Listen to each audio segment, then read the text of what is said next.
This episode is brought to you by Dragon Ball Legends, the ultimate Dragon Ball experience on your mobile device. Dragon Ball Legends features action-packed anime action RPG gameplay with Goku, Vegeta, Trunks, and all your favorite Dragon Ball characters. Summon your favorite characters from popular Dragon Ball anime series, such as Dragon Ball Z and Dragon Ball GT to Dragon Ball Super. Fight in real time against friendly or rival Dragon Ball players from across the globe in live PvP battles. Enter ratings matches with your favorite Dragon Ball characters and earn rating points and rewards. Unite with friends to defeat powerful foes in co-op. Dragon Ball Legends features the best anime fighting scenes on your mobile device. And now, Legends Festival is on, so you can get up to 300 free summon tickets. Are you ready? Download Dragon Ball Legends today. Available for free on both iOS and Android devices. Are you ready to fall in love with a new beauty brand? REM Beauty by Ariana Grande is available at Ulta Beauty. The REM Beauty assortment includes the On Your Collar lipstick in addition to their At the Borderline lip liner pencil. While you're here, check out the Sweetener Concealer, Practically Permanent Lip Stain Markers, and Lunar Magic Blurring Primer. It blurs the look of pores with a soft, cooling sensation. Head over to select Ulta Beauty stores and Ulta.com and shop REM Beauty by Ariana Grande. Welcome to the latest episode of 5 on the Floor on the 5 Reasons Sports Network. Thanks for joining us on your favorite podcast app. We're now on Red Circle as well as Google Podcasts, Apple Podcasts, Spotify, and the 5 Reasons YouTube channel. Make sure you hit the like and subscribe buttons. Plenty of content in advance of the Dolphins and the Packers coming up on Christmas. Also, check out 5reasonsports.com for the latest takeaways from Brady Hawk, the latest columns from Mateo Mayorga, and others. We do not have a paywall, and the great sponsors of the 5 Reasons Sports Network. He sponsors the pregame show here every single night before Floor with Jonathan Ramlakan and the crew. He's Mark Brown. Go to markbrownpa.com. That's markbrownpa.com. I send you there for 2 reasons. Again, it's marcbrownpa.com. The first reason is if you have a family, you need an estate plan. Make sure your money goes to the people it should go to. You don't want it to end up in like probate and all the rest of that stuff, all messy. Everybody's angry at you after you passed away. And so, no, make sure it gets to who you want it to get to. Fill out the forms. It doesn't take a long time. It's not expensive. Mark's based in North Lauderdale, just north of Cypress Creek off of Andrews. He can help you go through everything. I can tell you because he did it for me. The other thing he did for me was he handled a couple of my closings on real estate, and he can do a great job for you on that as well. So reach out at markbrownpa.com. He's got a title company right there in-house. Again, marcbrownpa.com, 954-566-5678, 954-566-5678. And now, today's episode. Down the Biscayne. Yeah. 5 on the floor, ride for my dogs. Where here's the thing, you can check the score. Hustle hard, couple scars, wearing bubble frogs. Just like Butler said, you in trouble, y'all. Kept the floor playing, got it all band. Y'all seen the block, stop with one hand. And Pat we trust, it's power, have the guts. We're here to bring the heat, y'all can hang it up. Welcome to 5 on the Floor, a daily insider show on the Miami Heat and the NBA, featuring Ethan Skolnick, Greg Sylvander, and Alex Toledo, plus others from the 5 Reasons Sports Network. All right, Ethan Skolnick back on 5 on the Floor. Here's today's floor plan. We actually have 5 on the floor today. We finally have enough. From our usual crew, we got Greg Sylvander. You can follow him at Greg Sylvander. We got Alex Toledo. You can follow him at Tropical Blanket. But we've also got the hosts of our 305 Live on Twitter Spaces, so long as Twitter Spaces still exists. We'll be there on the off days. We got John Jablonka. He's coming from across the pond, actually, which this is not a new thing for us on the 5 Reasons Sports Network. Simon Clancy is a host of 3 yards per carry on the Dolphins. Make sure you check that out. And I had to go through his 65 last names. But we got Justin Reynolds, and I'm going to let you give he's going to give you his Twitter handle. Justin Schock, is that correct? It's Justin Schock. Yep. JUSTINSHOC. All right. So we got Justin, we got John, we got Alex, we got Greg. This is we're going to go a little bit different on this episode. Quicker answers, and we're going to kind of do this a little more rapid fire, and just to kind of get into some of the issues that are plaguing this team, because here's where they are right now. Okay. They are 16-16. That's as average as you can possibly be. Their season is bookended by bad home losses to the Chicago Bulls, first game of the season, and the game that they just played. They have 50 games left, okay? It's a lot of games. Like, you can figure some things out during 50 games. After all, there was a 50-game season in 1998, 1999, which Heat fans as old as Greg and I we'll remember, ended with the Heat finishing with the 1 seed and losing in the first round to the Knicks, who won only 6 fewer games during the regular season. So in the last 50 games, a lot of stuff can happen, but it just doesn't feel like this team can get out of its own way. So we're going to go to our guests today first, because everybody hears from Greg and Alex and I all the time. John, what is the problem? Like if you would identify, what is the biggest issue with this team from an on-court perspective? Because I have some off-court stuff that I'm going to want to get to here in the pod. Did a little research the past couple of days, but like, what's plaguing them the most? I think the first one is a lack of creation outside of Jimmy. Outside of Jimmy, there's no one who can pressure the rim on their own without a screen, without any DHOs or any of those movements to create those downhill opportunities. And without that, there is no offense. Like, watching offense without Jimmy is just watching a bunch of people doing anything on offense. So I think that's the main issue, that there's no one that can actually create for themselves consistently and make for others. All right, so to follow with you on this real quick before I go to Justin, what was supposed to take care of that? Because we knew that Jimmy was not going to play every game. Like, before the season, I said he's never going to play 70 again. I'm not quite sure he's ever going to play 60 again. It's always something, right? So what was it? Is it Depot, taking time to round into shape and maybe never ultimately rounding into that kind of shape where he can do that consistently? Is it the fact that as good as Tyler has gotten in a number of different areas, that's still not really his game? Like, what? Because last year, even when Jimmy didn't play, they were a little better than they had been the year before in terms of playing without him. To fix that was probably just have historic shooting. That masks a lot of talent issues. If you're shooting 41% on the highest volume, that doesn't matter if you pressure the rim. But without the shooting, without the rim pressure, we will see that offense is not sustainable. Justin, I'll go to you on this, because the Jimmy thing, like I said, is in the regular season, that's always going to be a problem. Like, for the length of his contract, it's not going to get better. Mm-hmm. So, I was talking to somebody yesterday who knows the Heat organization pretty well, who was basically saying, well, they have a guy to fill in for Jimmy. He didn't play last night, which was Caleb, who can do some of the things that Jimmy does, not all of them, but they've got him playing out of position, which means they don't really have a Jimmy replacement. To you, is the fix on this roster, I guess? I said this a lot of times on 305 Live with John. It's split, man, because every time I say this, people get mad or people understand. The major difference between this year and last year, it isn't the fact that we lost PJ Tucker. It's the fact that we put someone who was averaging 21 plus off the bench to the starting lineup. And we continue to watch and see that this team just lacks firepower off the bench. They get destroyed off the bench. And I don't know what it is. I'm not sure if you want to start Depot or whatever it is, but I feel like at some point in time, you might want to consider trying to put Tyler Herro back on the bench. And it's not something that's bad. I don't find it to be disrespectful. The man got paid. You should be able to do what you got to do. If it works for the team, it works for the team. I want to follow with you, Greg, on that, because that seems like the most obvious answer. Right. Like, I mean, if you just from a basketball perspective, it just seems like the most obvious answer. What's different from last year? PJ, Caleb, that debate to me is stupid at this point. Caleb has outplayed PJ. It's the biggest change is that Tyler Herro was leading the most productive bench in the league last year, and now he's not. But everything feels like, whenever you say anything like that, it feels like you're insulting Tyler. Like this whole thing that I've been tweeting out about how the more that, that Tyler has noticed, apparently, which I knew he noticed because I could tell in his reaction to being a question I asked, that the more that Tyler scores, the less successful they are as a team. And again, I don't mean that as a shot at Tyler, but it just has played out that way. And all of the metrics show that. And they know the metrics, Greg. Like, they know the metrics off the bench. They know the metrics with certain combinations. To you, two things.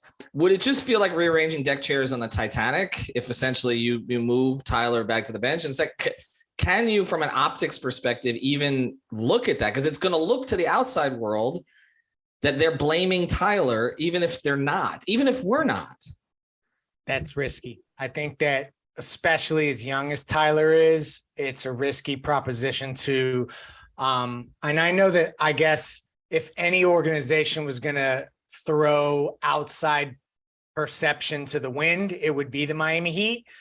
But by the same token, to give a guy a max deal and then immediately move him to the bench, it feels like there's some regression there that shouldn't be taking place. So it becomes a bigger conversation of like, okay, you've now built a roster, and the top three guys, if we're talking Kyle, Jimmy, and Bam, they're the 8th highest paid trio in the league. Now you're adding a $30 million Tyler Herro to the mix. Like, why is that not working? I think is like, it's the baffling thing to me. And I guess, like, to John's point earlier, shooting masks a lot of the deficiencies that maybe we didn't see last year. But I think it's too risky to move Tyler to the bench, although it may fix some of the issues. And truthfully, it may balance things out. I think, to the larger point, if guys were shooting better, it wouldn't matter as much. And I think it's incumbent on everyone to look inward and say, like, why the hell, when you put the 4 best players on the team on the court together, does it not work? And who's not to blame, because that's not the right word for it, but like, whose responsibility is it to make that work and to figure that out? And I think pointing at the guys making minimum salaries or mid-level salaries and saying those are the guys that are not producing, that feels a little off kilter to me as well. So it's a challenge. I don't know that I have the answer, honestly. I think that's a big problem with the Heat season, is that if you look at guys individually, a lot of them have improved the way you wanted them to improve, and yet it's still not working. If there were a couple of the core guys that were really playing poorly, that would be a different thing. I'm going to go to you on this, Alex, because you proposed a stat here. The core 4 have a plus 7.9 net rating together, which is obviously much better than anything else. All right, so I'll ask you this, because I want to shift the conversation to Jimmy here in a second, because I feel like we don't talk about that enough, because I do think when your best player is sitting so much, even if the reasons are legitimate, it sets a tone that the regular season doesn't matter that much. And I feel like that has seeped in here a little bit this year also. But Alex, I mean, so are we blaming them too much? If the net rating, if they're plus 7.9, that would be like a top 6-7 team in the league. Well, better than that, actually. Well, yeah, that's kind of the problem, right? Is that when they play together, they're good. And so I'm not necessarily worried about them playing together. It's what happens when they're not, right? And that's why I understand the argument of, like, there is some sense to bringing Tyler off the bench. The only reason I'm not there is because I do think you can kind of replicate those same, you know what I mean? You can get those same benefits by just mixing up your rotations a little bit and not, you know, demoting him, because, you know, he would see it as a demotion. Not that we necessarily think it's a demotion, but this already happened 2 seasons ago, right? Except now he's come off of, like you said, getting paid big time. And I think he's gotten better this season. And it actually shows, so, you know, certain advanced stats are painting him very nicely, you know, in an up and down season like this, where the Heat have been very inconsistent. They haven't been dominated by any means. Everything has been close. Like, they're better with him on, you know, some of the stats that kind of put everything together. The impact stats are higher on him this season than last, when you would think, you know, last season they were a better team. He had a role that was painted for him. The difference is he has more to his game now, and he's just matured as a player. And I think he's figured out how to make it work with the starters. And, like, when you look at it, whether the core 4 with Caleb or without Caleb, the numbers are great, right? And then you look at the difference between Tyler and Bam together and Tyler and Dedmon together, and it is astronomical. And then you look at that kind of combination, and look, man, it's just hard not to be tough on Dwayne Dedmon at this point, because, you know, the advanced stats are screaming it out. You know what I mean? Like, they're screaming it out. Just when you talk about on and off data, like, they are losing those minutes by a lot. And then they're really good when they have their best players on the floor. And so what it shows you is, last year they were a solid team altogether. This season they're kind of not. Like, the depth on the team is not what it was last season. And Alex, it's not. And I'm going to go to we're going to go to Justin on this next, because I want to pivot over to the Jimmy conversation. But the other point on this is, we talk about Dedmon, and obviously that is not something they would be doing right now if everybody was healthy. Yurt would be playing right now. There's no question that was the plan this year, and that the plan was you had Dedmon around as kind of an extra body until that contract was movable on January 15th. That's where they were. But it's not just him. I mean, Max has hit the wall. Okay. I mean, the numbers are awful over the last 8-9 games. Gabe isn't playing. You know, I mean, we talked about Kyle and the struggles that he was having at times in terms of his consistency. But the answer was supposed to be Gabe in terms of giving you, and because of the knee and all the rest of this, he hasn't been able to give you what you expected. He's shooting under 30% from three. So I'm with Greg. I understand what we're saying here. You can't blame the minimum guys, but I will say this. Those guys are up for contracts soon. So, I mean, this may change their decision-making, not just in terms of are you going to extend these guys, but also maybe you include them in a trade if you're not going to extend these guys. These are conversations we didn't necessarily think we were having. But Justin, let me pivot to this, and I'll let Greg go in because I know he's not going to be here for the entire pod, and then we'll go back to John and to Alex here. What does Justin have on the screen? I can't even see it. Oh, there's the coffee. He's got the big face coffee. All right, so let me ask you this question. Jimmy Butler is an elite postseason player. We know that. He's top. There's no question he's top 10 in the league, maybe top 5 in the league when it actually matters, okay? He has had a knee issue, which dates back to last postseason, which is going to be chronic pretty much. I mean, he's got to get it treated. He's got to get the swelling down, all the rest of it. It's not something that requires surgery at this point. He had a back issue recently, which wasn't widely reported. And they are pacing him to a certain extent, and they are reading his body. And like, okay, he goes to Mexico and eats some crickets and he gets sick. I don't know what to say cause and effect there, but he doesn't play last night. But it does seem deflating. It's like every time that they get on a run, Jimmy's out. Right? And then they have to start over again. And it feels to me a little like the 13-14 season where like LeBron didn't know if Dwayne was going to play and he was frustrated with it. But the difference was he was still LeBron to carry them without Dwayne. Like they don't have a LeBron to carry them without Jimmy. How do they handle the solution, Justin, of pacing Jimmy to get him to when it most matters? But then at the same time, if it may not matter by the time that they get there. I think the thing that aggravates me the most watching stuff like that is when I see Jimmy on the bench or, not obviously, yes, he wasn't there because he was sick, but normally it's like he has like that smile on his face. Like, I love it that, he's happy and everything's great. But like when you're having, can I curse on here? Yes, go ahead. When you're having a shitty season, like the team is having a shitty season, there's nothing to be smiling about. Like, I don't get it. You know what I mean? Like, and I said this in my spaces, it's like nothing is funny, like you're above average team right now. You shouldn't be smiling. They're not even that. They're 16-16. Not even that. And I guess to me, I look at it as this team needs Jimmy a lot.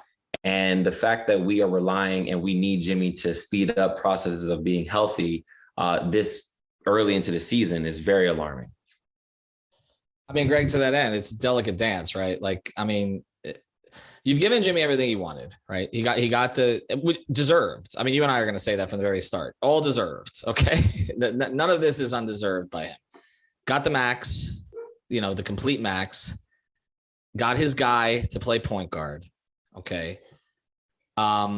And I'm not saying the injuries are illegitimate because the knee it's an issue. There's no question. He doesn't like to talk about injuries. He doesn't like to blame injuries and all that, but it's just reality. If he's not in there, they can't win.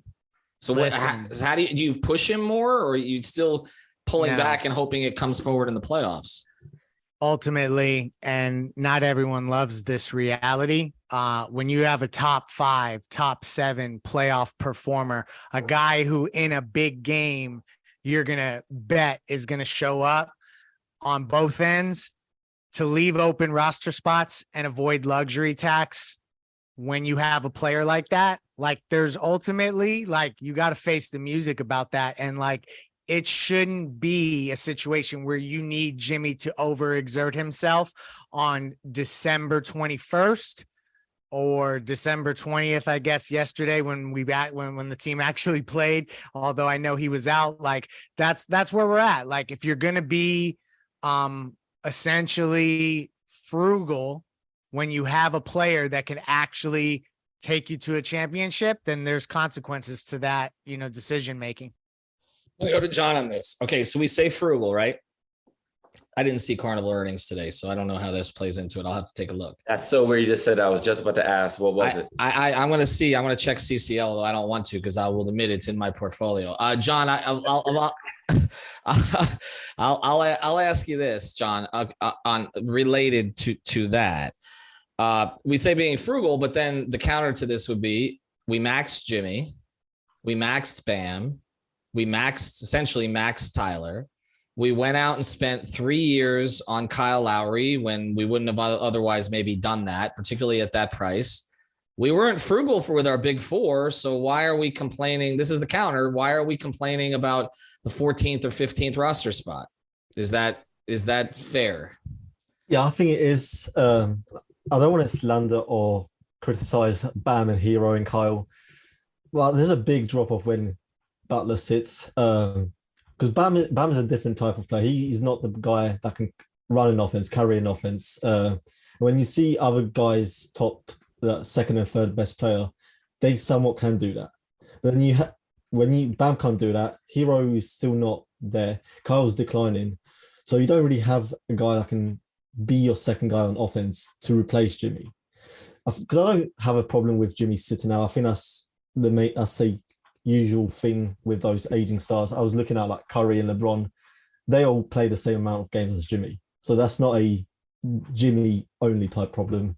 So I think it's just more of a talent issue around Jimmy. And I don't think like Carmelo fixes any of these issues either. So that's just the top end talent. All right. So I'm going to go to Alex after the break here. I want you to think about this question. If that's the case, and you spent the money on these four guys, did they build the right kind of roster around Jimmy? Whether it's when he's playing or when he's not playing, again, accounting for the fact that he was probably going to miss significant time in the regular season, and you have to get to the finish line for Jimmy for this to matter at all. Before we do, I want to tell you about a couple great sponsors of the 5 Reasons Sports Network. We mention our fantasy partner all the time. It's Prize Picks. Use the code 5 FIVE. Get your initial deposit matched up to $100. No rollovers. Just go to Prize Picks on the Apple App Store, the Google Play Store, or prizepicks.com. You can play 2, 3, 4, 5, 6 players together. We know the World Cup's over. That was very popular with us on Prize Picks.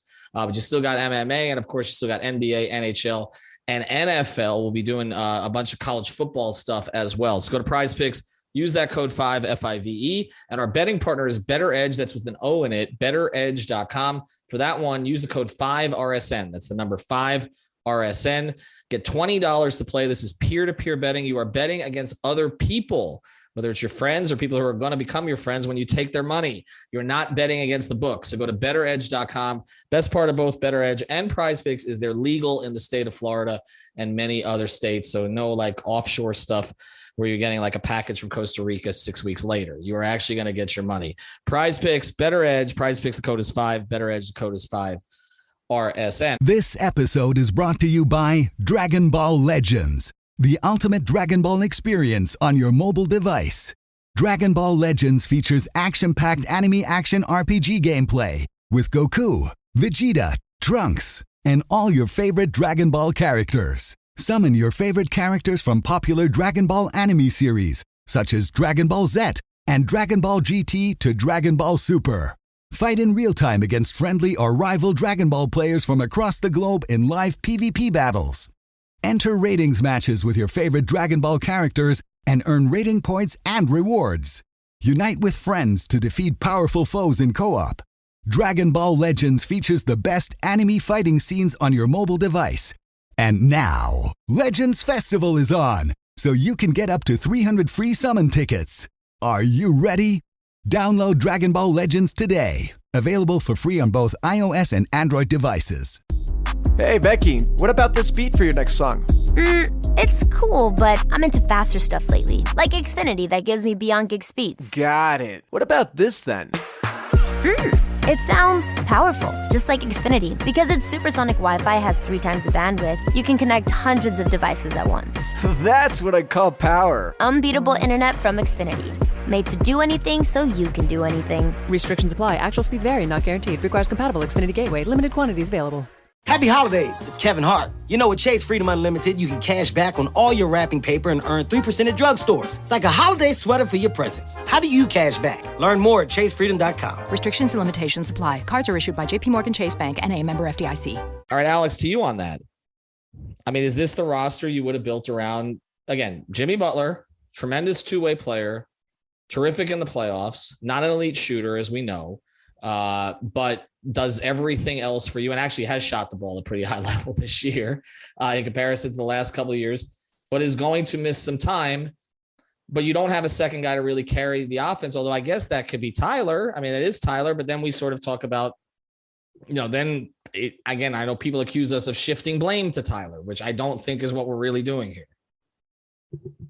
Yeah, I mean, it's a tough question, man. I think like you can't really fault them individually for these 4 players, right? Like I think when you look at it just time-wise, right? Like chronologically, Tyler and Bam were absolute hits of draft picks, right? Like they got these guys and now it's pretty much their entire young core, right? And not that their entire team is old or anything like that, because it's really just Jimmy, Kyle, and Dedmon. But Tyler and Bam are their young core, right? Like you have other guys there who you like, which is fine, but you got those guys off of nailing those picks. You got those guys paid, and they absolutely deserved it. Obviously, we're talking about 2 different levels of players here. I'm not putting Bam or Tyler on the same tier, but I really don't think it's on them. Like, I think Jimmy and Bam together are awesome. I think the core, that build of Jimmy and Bam together has already shown you that they can go deep in the playoffs. And excuse me if you can hear any background sound here. I'm outside in Hialeah, so it's going to happen sometimes. But I mean, sometimes you do this from a farm, so it's okay. Sounds like a baby goat. No, it's just Hialeah. Messi was there.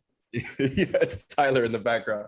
No, but you're going to hear a random bird making loud noises. But really, I think it's just a bird trying to get its opinion out, that Jimmy and Bam together are really good, man. And I think you just got to get them a little bit better help. And really, the problem is that Tyler and Kyle, individually, I think have done a good job playing their roles.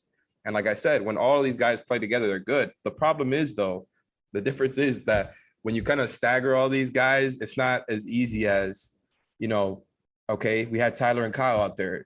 We can make it up with the rest of the guys we have. We'll have decent lineups. So I think it's, like last year, they were able to kind of survive with certain players out. Whereas this season is like, if Jimmy is out, their offense is terrible. If Bam is out, their defense is, I don't even know what to describe it as. It's just awful. Like they're not able to survive the minutes without their 2 best players on the floor. And so like, I'm not blaming it on Kyle and Tyler, and I'm not really blaming it on the Heat front office for those 2 guys, because I do think those guys deserve to get paid and are good at what they do. The problem is the way that they built the roster construction outside of those 4 guys doesn't really help them. Like I think we've talked about this plenty of times before. Like they're making up for their lack of size, and they're trying to do it defensively, and that's going to be more of a problem in the playoffs when you have to go against certain matchups. If you have to go against a team like the Bucks or the Celtics or the Cavs, whatever. But just like you have that, and then you have them leaning on all the shooting. The shooting is absolutely terrible. And look, John tweeted out those shooting stats, which I think we should bring up. I don't have them in front of me, but they're like 29th in catch and shoot percentage, and they're actually, I think, 6th in pull-up percentage, which is insane. Like it's just crazy how big the 3-point shooting drop off has been, right? Because that's what it ends up coming down to. It's like when their threes are falling down, they don't look that bad. But so John, give us the numbers, because I'm watching last night and I'm thinking the same thing. Jimmy's out.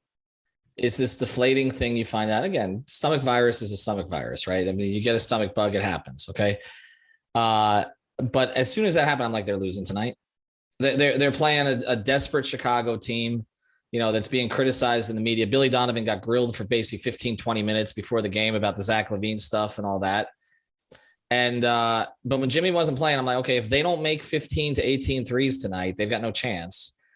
And the looks are open. That's the thing. Like they're creating looks. I mean, there was one sequence where Dedmon was trying to run. There was it was like a wheel play, and they was trying to do a dribble handoff. And there were 5 attempts at the dribble handoff that didn't work. I forgot I think they actually scored on that possession. But it was kind of, it's just depressing. It's just like they're trying to run basic offense. They can't get to anything. But then there are other times like Max is wide open with shots that he's made. Duncan is wide open. Duncan used to have 3 hands in his face all the time. Now they're leaving him alone. Sometimes he can't make shots. Why is there this? First thing, go through the numbers, John, and then why is there this variance from what we saw last year? So from last year, they shot 38%, which was 4th in the league in catch and shoot threes. This year, they're 29th with 33.1. So 5% difference. They get more open shots, but they went from 37%, which was 1st in the league, to 33.9, which is 18th. They went from 4th in wide open threes percentage at 40.8 to 36.9, which is 22nd. And corner threes as well, that was a big drop off. They shoot 34% this year, which is 24th and 38.0 is average. Why does this happen? Like, I don't, that's what I don't understand. Like, you're saying basically the offensive process is working better. They're getting more open looks, right? Yeah. And they're making like 5 fewer. I mean, the percentage is dropped by 5. Like, that doesn't. Adjusted? Is that what it is? Bro, this team should be ranked 1 right now. With everything I just heard, like everything just sounds like if they just hit their shots, if they were just anywhere near to where they were last year, they would be in the same position as they were last year. Like they're better. Like every single person on the roster in the starting 5 is basically better this year. And I don't understand how it's where it is right now. But that's why it's so confusing for the front office. And I think that's why the messages I've been getting from the front office are all over the place, because it's kind of like I don't really think they understand it. I will tell you this. Okay. I spoke to someone yesterday. This was not a player. I had a conversation with a player yesterday, which I'll reveal over time.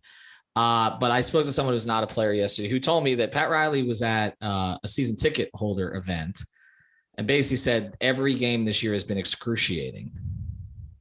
I don't know if I want to quote the word.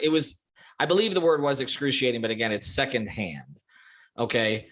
So they're aware of it. And they've been waiting for the team to get healthy. I think it's been excruciating because they can't get healthy. I think it's excruciating because they're getting open looks they can't make. I think it's excruciating because everybody has gotten somewhat better individually, and the sum is less than the parts this time. Whereas last year, the sum was much greater than the parts, and it's the same coach. And the coach apparently is getting them more open looks than he got them last season, and nothing's going in. Like, this is why the topic of this is, can they ever get on a run, which is going to be the last question here. And I feel like we're answering it here. And I know Alex wants to ask John a question about shooting, but I feel like it's just like, okay, if they make their shots, they will. Like, so we're wasting 40 minutes on every podcast because that's really the issue. That's the problem. It's like, is this just like a bad scientific experiment where we're going to spend the entire season talking about, well, if they could just make their threes the whole time? And the answer is, and this is what I want to ask John, because I don't have the answer, but I'm wondering, is this are we just going through an experiment right now where we end up finding out when all of this ends is like the blueprint to try to replicate what they did last season offensively was a little bit off, right? And like, I don't blame them for trying to get a lot of threes up. But the problem is, it's like your bottom 5 or whatever it is in rim attempts. They're kind of in the middle of the pack in mid range. So it feels, and I've said this a lot on 5 on the Floor here, it feels like their shot profile for this season shouldn't be so similar as to what it was last season. Because you seem like offensively, the one thing they've actually done a lot better than last season is not turn the ball over so much, right? Like they went from like 23rd in turnover percentage last season, I think 10th or 11th right now. And that's with guys in and out, right? With, we know how bad they are without Jimmy, without Bam. So it would probably be even better if those guys played a little bit more, specifically Jimmy. But what I'm asking is the blueprint right? Or should they try to change some of it up a little bit? Have teams adjusted, and do they just have to mix it up, or is it just, let's get the threes falling again? With this current roster, I still think this is the right blueprint because they are getting open shots. They are not shots that you don't want people taking. These are not shots that is Jimmy shooting threes. It's the guys you want to take threes. And like with the Lakers problem, they had guys not being shooting threads, taking open shots, but we have actual shooting threads taking open shots. And that should open up everything else. That should also, in theory, help the rim percentage stuff, rim attempts. It does feel a bit lazy to just say the shooting needs to be better, but it does. I think I tweeted out yesterday that shooting will help our floor. It will raise our floor from being an average to definite top 6. It won't raise the ceiling to contend. I think that's a fix from a trade. But if you're just an average shooting team, I think that puts you definitely in the top 6. I want to follow on that with you, John. So because you mentioned trade, okay? So it feels like, okay, the guy who fixes this is Bogdanovich, right? Because he gives you the shooting and he solves the hole at the 4. He gets Caleb back to his natural position. But I saw that Dwayne Casey compared Bogdanovich to Dirk Nowitzki yesterday, and I'm thinking, okay, they're making sure they get the most value possible there, and I'm not sure that the Heat have what it would take to get a guy like that. But is there any trade for anybody else that would help fix the shooting problem? And by that, I don't mean it has to be a shooter like Bogdanovich, but somebody who gets everybody in their natural spots. I'm talking about it more from a scheme perspective. So you have a real power forward, which puts Caleb, as a super sub, 3-4 off the bench, which is what he is. Okay. 2-3-4, guard all those positions, play with athleticism and, and passion and all the things that Caleb does that I think we all think that was a great re-signing, right? Does anybody think they should not have re-signed Caleb for the mid-level over PJ? Is anybody? No. Okay. Everybody's shaking their heads. All right. So is there any power forward that they could add who maybe isn't a Bogdanovich type? Okay. But would help get everybody into their roles so that they would make more shots? Or again, is this just, we're going in circles here because they're getting the shots anyway? I think we have to go back to Kelly Olynyk. I've been tweeting out all the time that losing him was like, it did get us deeper, and that was unfortunate that he got injured. But Kelly fits this team perfectly, especially with Bam and now with Jimmy. So if you can get Kelly, that fixes the backup 5 as well. He could start the 4 and be your backup 5 with staggering minutes. And if you get a okay backup 4 as well, another big type player, not a Caleb 4, but a PJ type 4, then I think that would still fix most of the issues. John, you know why I like that? And I've liked the Kelly idea for a while here. First thing, it wouldn't be expensive. Okay. But the other reason I like it. You underrated Kelly. But I'm saying I'm not underrating him in this sense. First thing, in general, like over the years. No, but first thing, the Bam KO minutes were always good. Okay. There were certain times you couldn't use KO in the playoffs, but the Bam KO minutes were always better than Bam's minutes with anybody else. But the other reason I think it's important, and I didn't really get into this much in this episode, so we will maybe focus on this tomorrow, is that there's no question the more people I talk to, and I talked at length to somebody last night, that this thing just got stale.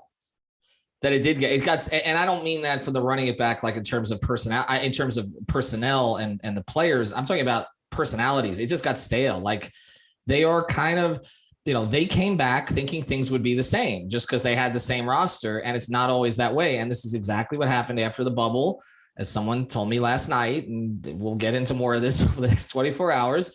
But that's essentially where that. And I actually think adding KO would be like a jolt of happiness to the locker room. Like it would feel like, okay, it's old, but it's kind of new again. And this is like, they all liked Kelly. I think, there was a natural, warm feeling towards him. They know he was going to do the work, even if he had some limitations defensively. Worked well. I actually think like that would be an energizing move. I go back to the Chris Anderson move with the Heat in 2012, 2013, and how that kind of changed the locker room. Justin texts here, they just need prime LeBron and we good. But I actually have kind of liked that idea. Like, and again, I don't know that it would excite Heat fans that much, but I actually think it would excite the guys in the room, which would be helpful. But let's close here. I do want to mention one more sponsor, our friend Eric Rubenstein. Go to ericrubenstein.com.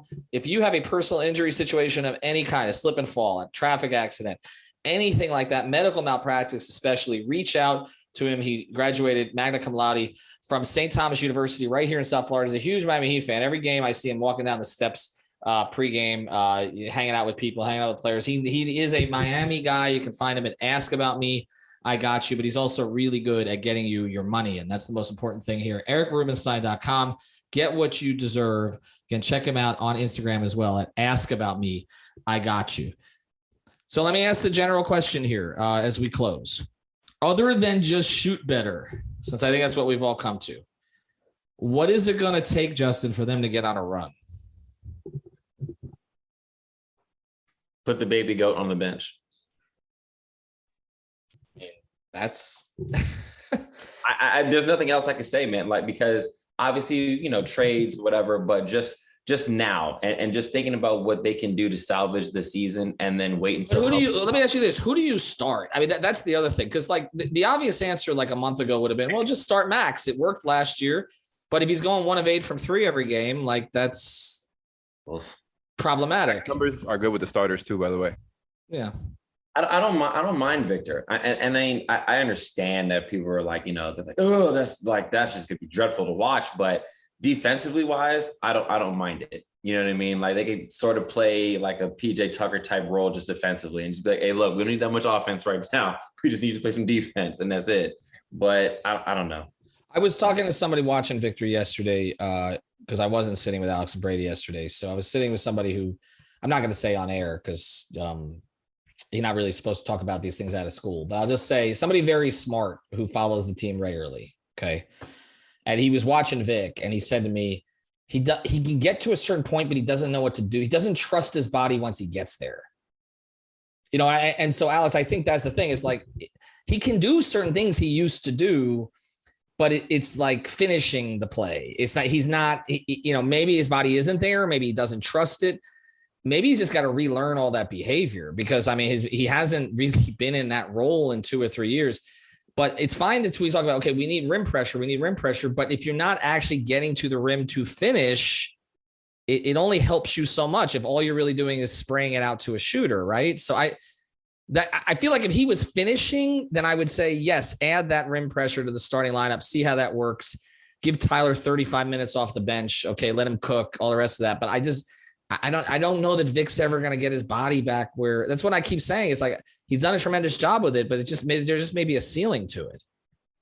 Yeah, the big thing is tough right now because also like it would be easier to slot him into the starting lineup if he at least was league average from 3 right now. And it's funny because like I look at his shot, I'm like, oh, it doesn't look bad. I feel like he's making it decent. Then you go look at what he's shooting. I don't have it now. It's all in and out. He has worse luck with in and I have you noticed that? Like it's the form looks good. The shots online, it swirls out all the time. Is it worse than Max? Because Max's shot is horrible right now.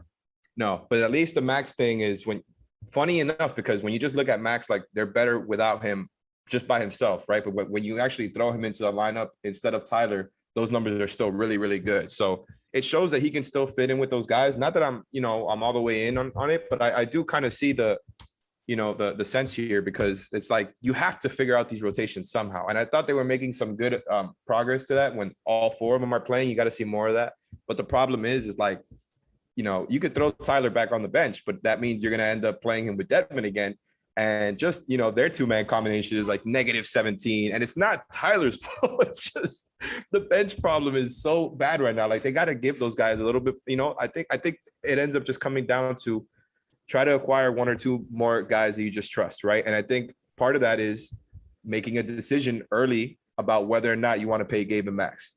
Because not that I'm down to trade those guys, but if they're not so into paying those guys this summer, I don't know where they're at right now. But if they're not, it would be in their best interest to move them now.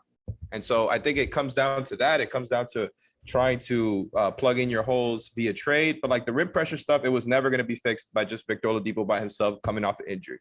He was, you just need him to be a nice, and I've said this before, a useful role player off of the bench for you who occasionally gets the rim more. The problem is he still kind of will lean towards some of those jump shots because people are not really giving him the rim, right? Like they're going to give him the jump shot. And so he ends up leaning towards it. He will sometimes, like his playmaking isn't bad, but he sometimes will kind of make the decision before he's, before the read is even there. And so a lot of it, I think it's just getting back into rhythm. So I don't think he'd be a plug and play starter right now. And I don't think the answer is on the roster right now. Like maybe they could play Orlando Robinson instead of Dedmon, and that would be cool. And all of a sudden, if he's fine, you don't have to trade for a backup 5 and, just go in on acquiring a 4 who can help you on both ends, or something like that. But I don't think the answer is on the roster. Like I think they're doing a disservice to the good players they have because the construction is so all over the place. And you have like one actual big, right? And I'm not talking about they need another big, but like you have one actual big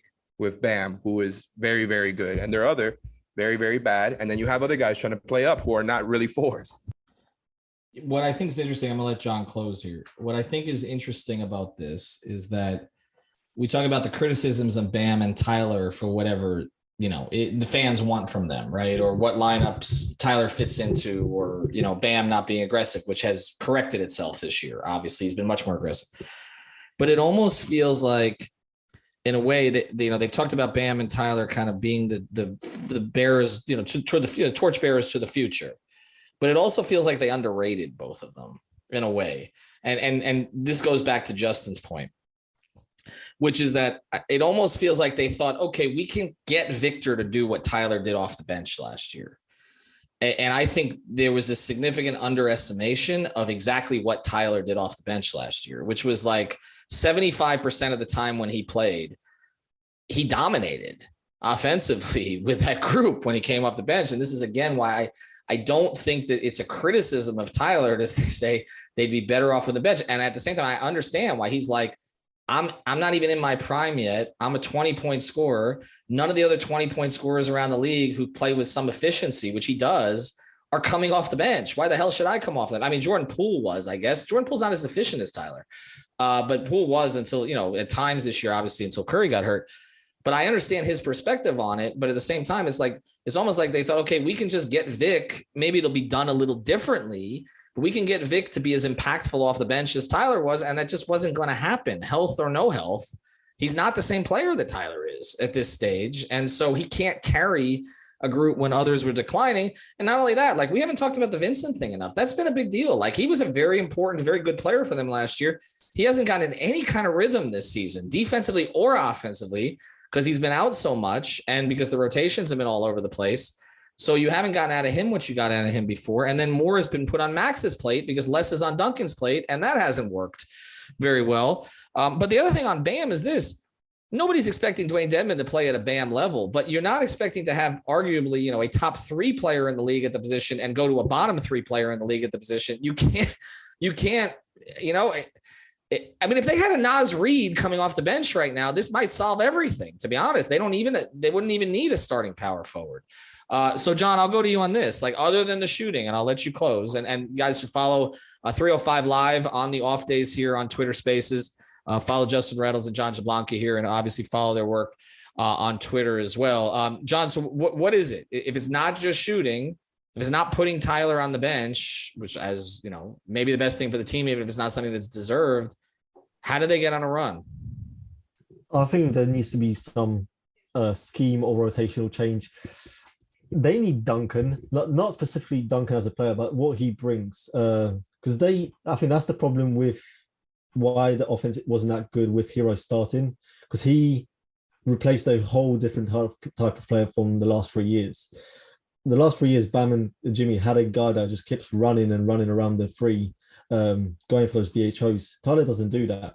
And I think the offense would be much better if he did do that, but that's also kind of a disservice to use him just like that.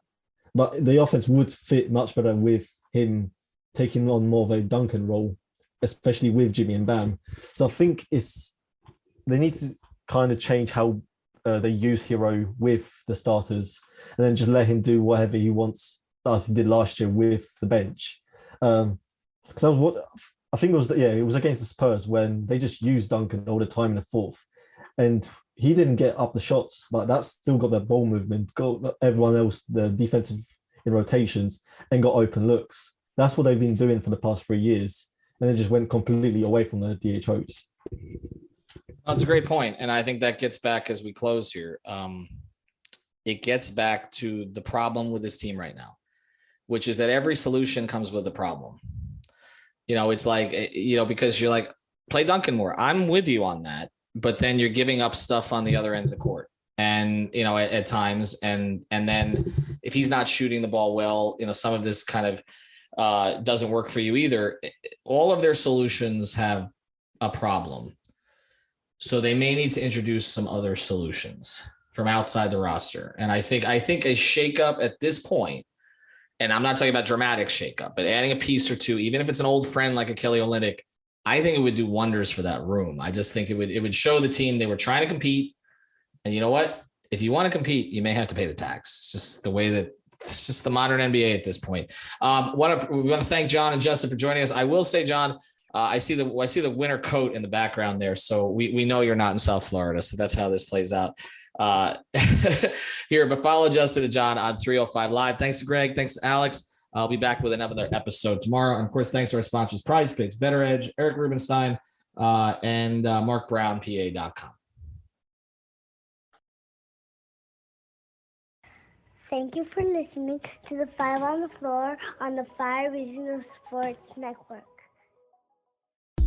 Hey, Becky, what about this beat for your next song? It's cool, but I'm into faster stuff lately, like Xfinity that gives me beyond gig speeds. Got it. What about this then? It sounds powerful, just like Xfinity. Because its supersonic Wi-Fi has 3 times the bandwidth, you can connect hundreds of devices at once. That's what I call power. Unbeatable internet from Xfinity. Made to do anything so you can do anything. Restrictions apply. Actual speeds vary, not guaranteed. Requires compatible Xfinity gateway. Limited quantities available.